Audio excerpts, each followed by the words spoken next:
Halo, selamat pagi semuanya teman-teman. Assalamualaikum warahmatullahi wabarakatuh. Salam sehat dan tetap semangat ya. Jadi tentu dalam pertemuan kali ini saya ingin mengangkat terkait peranan KNKT dalam menjaga dan meningkatkan keselamatan pelayaran. Jadi tentu teman-teman semua yang aktif ya saat ini di dalam transportasi pelayaran tentunya berkiprah atau berperan aktif atau berkontribusi dalam meningkatkan keselamatan, keamanan, serta pelayanan dalam bertransportasi. Materi ini pernah kami bawakan ketika berkunjung ke Politeknik Pelayaran Sorong ya pada tahun 2020. Waktu begitu cepat. Jadi yang dibahas di sini terkait Marine Transport Safety System ya. Jadi suatu sistem transportasi keselamatan tentunya. Kenapa kecelakaan bisa terjadi? Kemudian ada beberapa faktor, diantaranya ada human factor ya, ada safety barrier, kemudian juga ada hal yang patut kita pelajari atau lesson learn ya. Kemudian rekomendasi daripada safety dan juga regulasi atau peraturan-peraturan ya. Ini nanti supaya teman-teman juga tahu. Ini contoh ketika kapal berlayar. Nah, ini tentu teman-teman yang berlayar, saya yakin bukan hal yang aneh ya, atau hal yang asing. Saya alhamdulillah 16 tahun berlayar dan saya berhenti di tahun 2013 ya, karena panggilan keluarga. Tapi teman-teman yang masih aktif berlayar, semoga sukses, selamat. Saya pernah berlayar sampai samudera eh, ya samudera India ya, samudera Atlantik, bahkan kalau samudera Indonesia udah biasa lah ya. Ya tentu teman-teman juga saya yakin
sudah pernah mengalami hal-hal demikian. Ini contoh kapal kontainer ya. Pada saat itu merupakan kapal paling besar pada tahun 1956 dengan kapasitas 58 kontainer ya. Jadi waktu itu merupakan kapal yang terbesar. Tapi di tahun ini di abad ke-21 ya, abad 21 sorry. Jadi ada namanya OOCL Hong Kong. Ini juga merupakan kapal yang terbesar saat ini di tahun 2018.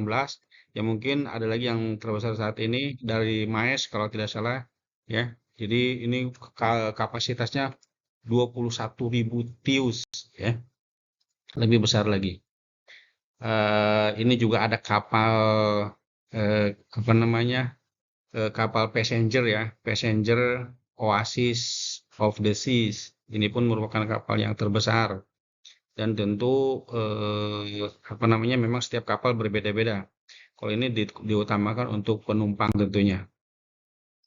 Jadi kapal itu merupakan suatu sistem secara utuh yang mencakup juga diantaranya tentu awak kapal ya, awak kapal ya teman-teman kita semua. Saya juga pernah saya posisi terakhir chief engineer.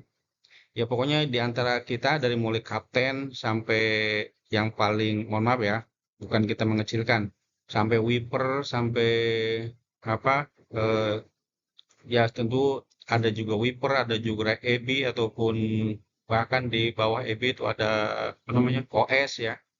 Ya semuanya pokoknya yang jelas itu satu kesatuan awak kapal ya. Di selain nahkoda karena nahkoda itu dianggap sebagai pimpinan yang paling tinggi.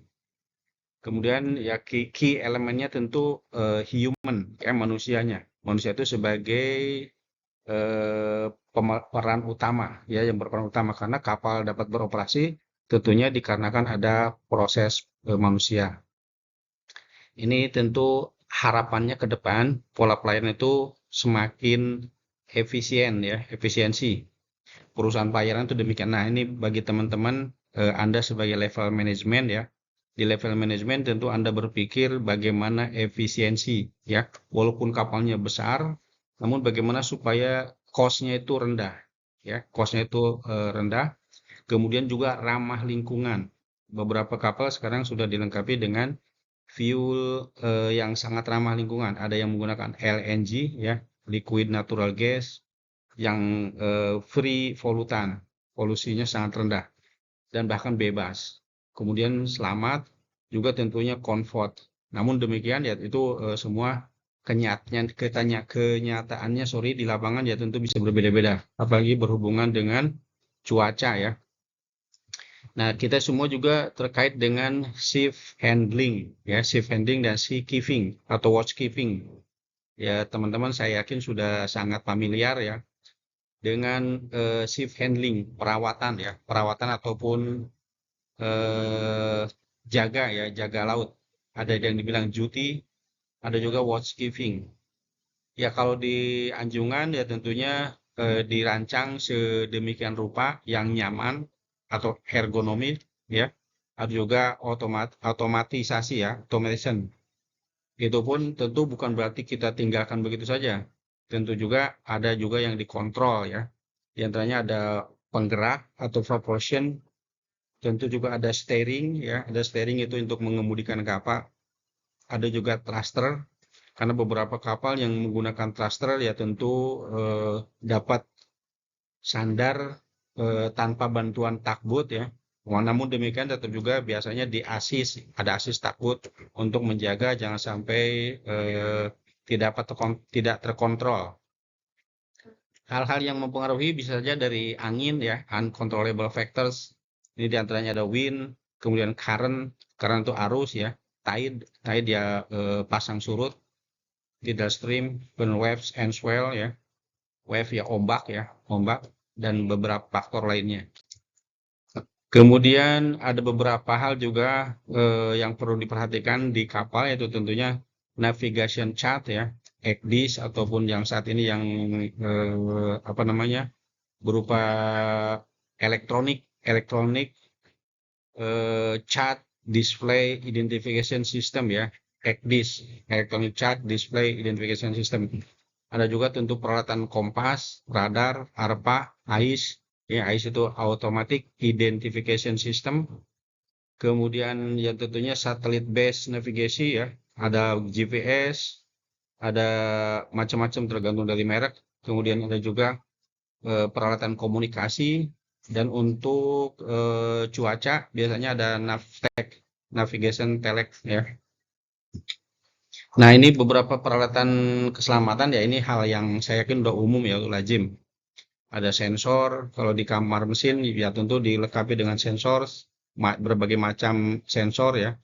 Kemudian juga ada fire extinguisher, baik itu yang portable maupun yang fix yang terpasang ya. Ada juga LSA, life saving appliances. Ya, diantaranya ada ILR atau inflatable ya, inflatable life raft. Kemudian ada juga rescue boot, ada PPA. personal protective equipment. Ini yang biasa Anda kenakan ya, dari tutup kepala sampai penutup kaki ya, dari helmet sampai safety shoes. Nah, ini juga hal yang tentunya Anda pahami di kapal itu tentu ada fry mover yang menggerakkan ya. Tentunya ada daya dorong ya, impuls, ada type-nya, respon time, critical revolusi, ada yang dibilang dengan critical speed ya. Kemudian berapa kali dia start, maju dan mundurnya, bagaimana transmisi, perubahan transmisi, kemudian propulsi, ini semua akan berpengaruh terhadap pergerakan kapal. Nah, sistem kapal saat ini, nah ini yang lebih canggih lagi ya, yang lebih canggih di dunia pelayaran, marine industry, di luaran sana itu orang sudah mengembangkan dengan sistem simulator. Ada namanya dari Kongsberg ya. Kongsberg itu kalau tidak salah dari Norway ya, dari Eropa sana. Jadi itu merancang bagaimana pengaturan tentang sistem. Sekarang kapal sudah dapat semuanya dikontrol dari darat. Bahkan di Eropa sana sudah ada namanya non awak ya, tanpa awak. Jadi kapal dapat dikendalikan tanpa awak dan dikemudikan dari satu destinasi ya, dari satu tempat keberangkatan sampai ke tempat tujuan. Dari departure sampai arrival itu dapat terkontrol.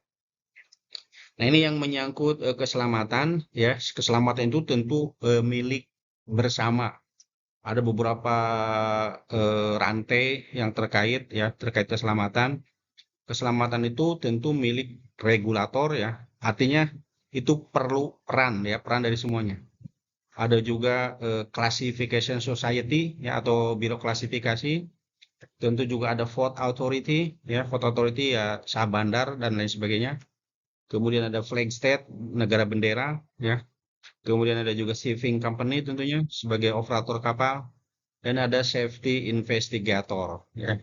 Alhamdulillah saya pun sebagai safety investigator di Komite Nasional Keselamatan Transportasi ya. Keselamatan kapal itu tentu memenuhi berbagai faktor. Ada unsur dari material, ada konstruksinya, bangunan, permesinan, dan kelistrikan. Kemudian stabilitas kapal, tata susun perlengkapan termasuk perlengkapan penolong, ya, radio, elektronik, dan sebagainya. Dan tentu ditunjang oleh sertifikat ya, atau dibuktikan oleh sertifikat yang valid ya, yang masih diakui atau di-approve oleh lembaga pemerintah. Jadi sertifikat itu sebagai bukti sah atau bukti valid bahwa hal-hal di atas itu semuanya masih terpenuhi atau masih valid ya. Kelautan kapal. Nah, ini kelautan kapal yang perlu teman-teman pahami juga. Ada beberapa hal yang patut diperhatikan, tentu menyangkut keselamatan ya, keselamatan kapal yang paling utama tentunya. Kemudian pencegahan pencemaran ya di kapal.